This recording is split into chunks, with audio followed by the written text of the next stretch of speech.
ನಮಸ್ಕಾರ ಸ್ನೇಹಿತರೆ, ಫ್ಯಾಂಟಾಸ್ಟಿಕ್ ಊಟ ಚಾನೆಲ್ಗೆ ಸ್ವಾಗತ. ಇವತ್ತು ನಮ್ಮ ಮನೆಯಲ್ಲಿ ಕ್ಯಾಪ್ಸಿಕಮ್ಮು, ಪನ್ನೀರು, ಬಟಾಣಿ ಇದೆಲ್ಲ ಹಾಕಿ ಒಂದು ಗ್ರೇವಿ ಮಾಡಿದರು. ಇದನ್ನು ಈ ವಿಡಿಯೋಲಿ ಹೇಗೆ ಮಾಡೋದು ಅಂತ ನೋಡೋಣ.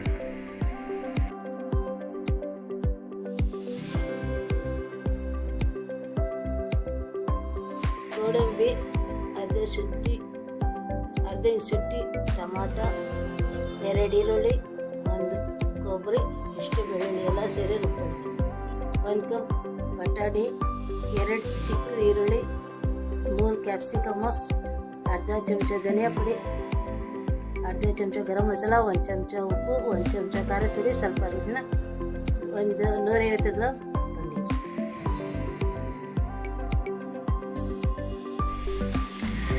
ಈಗ ಒಂದು ಬಾಣಲೆ ಬಿಸಿ ಆಗಿದ ತಕ್ಷಣ ಅದಕ್ಕೆ ಎಣ್ಣೆ ಹಾಕ್ಕೊಳ್ಳೋಣ. ಇದು ಎಣ್ಣೆ ಸ್ವಲ್ಪ ಬಿಸಿ ಆಗಿದ್ಮೇಲೆ ಇದರಲ್ಲಿ ಈರುಳ್ಳಿ ಹಾಕ್ಕೊಳ್ಳೋಣ.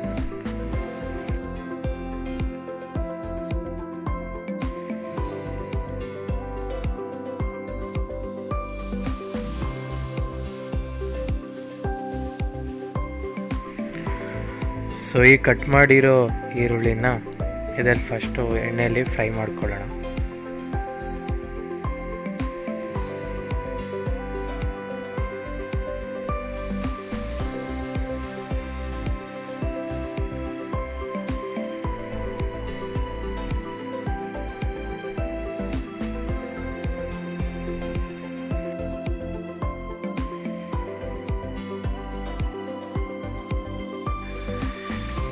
ಈಗ ಅದು ಸ್ವಲ್ಪ ಫ್ರೈ ಆದಮೇಲೆ ಇದಕ್ಕೆ ನಾವು ಫ್ರೆಶ್ ಆಗಿರೋ ಬಟಾಣಿನ ಇದರಲ್ಲಿ ಹಾಕಿ ಸ್ವಲ್ಪ ಫ್ರೈ ಮಾಡೋಣ.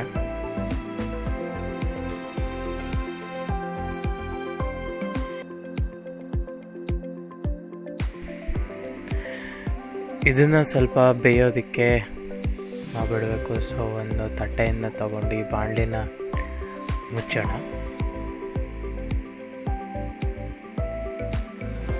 ಸೊ ಸ್ವಲ್ಪ ಆದಮೇಲೆ ಒಂದು ಸರಿ ಆ ತಟ್ಟೆನ ತೆಗೆದು ಬಟಾಣಿನ ಕುಕ್ ಆಗಿದೆಯಾ ಅಂತ ನೋಡ್ತಾ ಇದ್ದೇವೆ. ಸೊ ಇದು ಕುಕ್ ಆಗಿದೆ ಅಂತ ಅನಿಸ್ತಿದೆ.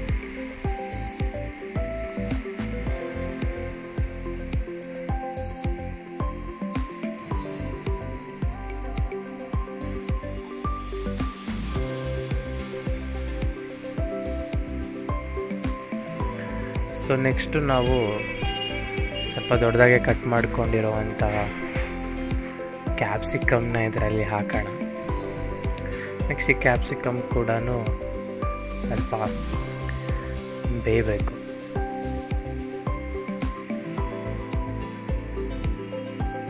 ನೀಟಾಗಿ ಮಿಕ್ಸ್ ಮಾಡಿ ತಿರ್ಗಾ ಅದನ್ನು ಕ್ಲೋಸ್ ಮಾಡಿ ಸ್ವಲ್ಪ ಹೊತ್ತು ಬೇಯೋದಕ್ಕೆ ಬಿಡೋಣ. ಈಗ ಇದು ಒಂದು 5 ನಿಮಿಷ ಆಗಿದ ತಕ್ಷಣ ಚೆಕ್ ಮಾಡಿ ಅದು ಹಾಫ್ ಬೆಂದಿರುತ್ತೆ.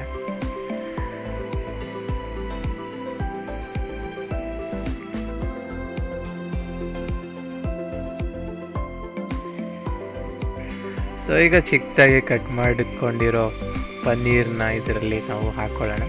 ಇದು ಕೂಡ ಸ್ವಲ್ಪ ಬೇಯಬೇಕು.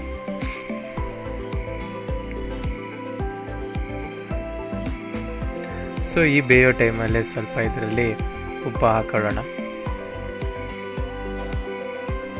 ನೆಕ್ಸ್ಟ್ ಒಂದು ಸ್ವಲ್ಪ ಅರಿಶಿನ, ಆಮೇಲೆ ರುಚಿಗೆ ತಕ್ಕಷ್ಟು ಚಿಲ್ಲಿ ಪೌಡ್ರು, ಇದ್ರ ಜೊತೆಗೆ ಧನಿಯಾ ಪುಡಿ, ಒಂದು ಸ್ವಲ್ಪ ಗರಂ ಮಸಾಲ. ಸೊ ಇದೆಲ್ಲ ಹಾಕಿ ನೀಟಾಗಿ ಮಿಕ್ಸ್ ಮಾಡೋಣ.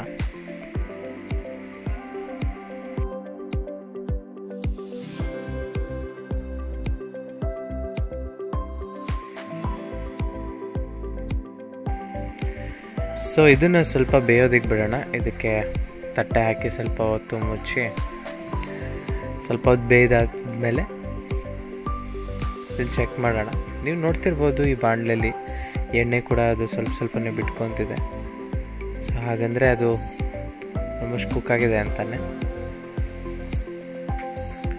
ಸೊ ಈಗ ಸ್ಟಾರ್ಟಿಂಗ್ನಲ್ಲಿ ನಾವು ತೋರಿಸೋದಲ್ವಾ, ಟೊಮ್ಯಾಟೊ, ಈರುಳ್ಳಿ, ಗೋಡಂಬಿ, ಶುಂಠಿ ಪೇಸ್ಟು, ಬೆಳ್ಳುಳ್ಳಿ, ಒಣ ಕೊಬ್ಬರಿ, ಇದನ್ನೆಲ್ಲ ನಾವು ನೀಟಾಗಿ ಕಟ್ ಮಾಡಿಕೊಂಡು ಇದನ್ನು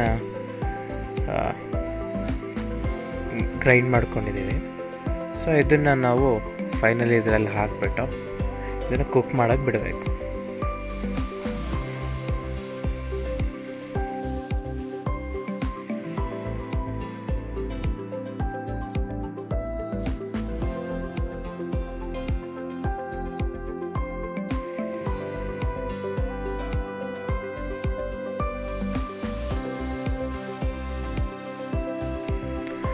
ಸೊ ಇದಕ್ಕೆ ನಾವು ಸ್ವಲ್ಪ ಬೇಯೋದಕ್ಕೆ ನೀರು ಕೂಡ ಹಾಕ್ಕೊಂಡಿದ್ದೀವಿ. ನಿಮಗೆ ಎಷ್ಟು ಅದು ಥಿಕ್ನೆಸ್ ಬೇಕೋ ಅಷ್ಟನ್ನು ನೀವು ನೀರು ಹಾಕಿಬಿಟ್ಟು ಅದನ್ನು ಕುಕ್ ಮಾಡೋದಕ್ಕೆ ನಾವು ಬಿಡಬೇಕು. ಸೊ ಇದು ನೀಟಾಗಿ ಕುಕ್ ಆಗಿದ ತಕ್ಷಣ ಇದರ ಕಲರ್ ಕೂಡ ಸ್ವಲ್ಪ ಚೇಂಜ್ ಆಗುತ್ತೆ. ಸೊ ಅದನ್ನು ನೀಟಾಗಿ ನಾವು ಮುಚ್ಚಿ ಹಿಂಗೆ ಬಿಡೋಣ.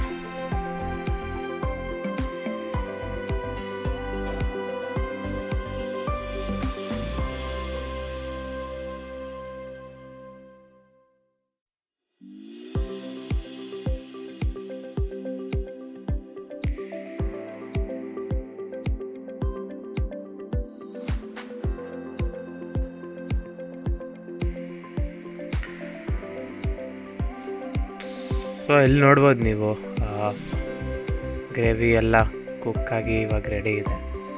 ಇದನ್ನು ನೀವು ಚಪಾತಿ, ರೈಸು, ರೊಟ್ಟಿ, ಮುದ್ದೆ ಏನು ಬೇಕೋ ಅದ್ರ ಜೊತೆಗೆ ತಿನ್ಬೋದು. ಸೊ ಈ ಗ್ರೇವಿ ನೀವು ನಿಮ್ಮನೇಲಿ ಟ್ರೈ ಮಾಡಿಬಿಟ್ಟು ಹೇಗಿತ್ತು ಅಂತ ನನಗೆ ಕಮೆಂಟ್ ಸೆಕ್ಷನಲ್ಲಿ ತಿಳಿಸ್ಕೊಡಿ. ಧನ್ಯವಾದ. ಸೊ ನಾನಿಲ್ಲಿ ಚಪಾತಿ ಜೊತೆ ತಿಂತಿದ್ದೀನಿ, ನೀವು ಚಪಾತಿ ಜೊತೆ ತಿನ್ಬೋದು. ಸೊ ಈ ವಿಡಿಯೋ ನಿಮಗೆ ಇಷ್ಟ ಆಗಿದ್ದಲ್ಲಿ ಲೈಕು, ಚಾನೆಲ್ ಸಬ್ಸ್ಕ್ರೈಬ್ ಮಾಡಿ ಮತ್ತು ನಿಮ್ಮ ಬೆಲ್ ಐಕನ್ನ ಆನ್ ಮಾಡಿ. ಧನ್ಯವಾದ.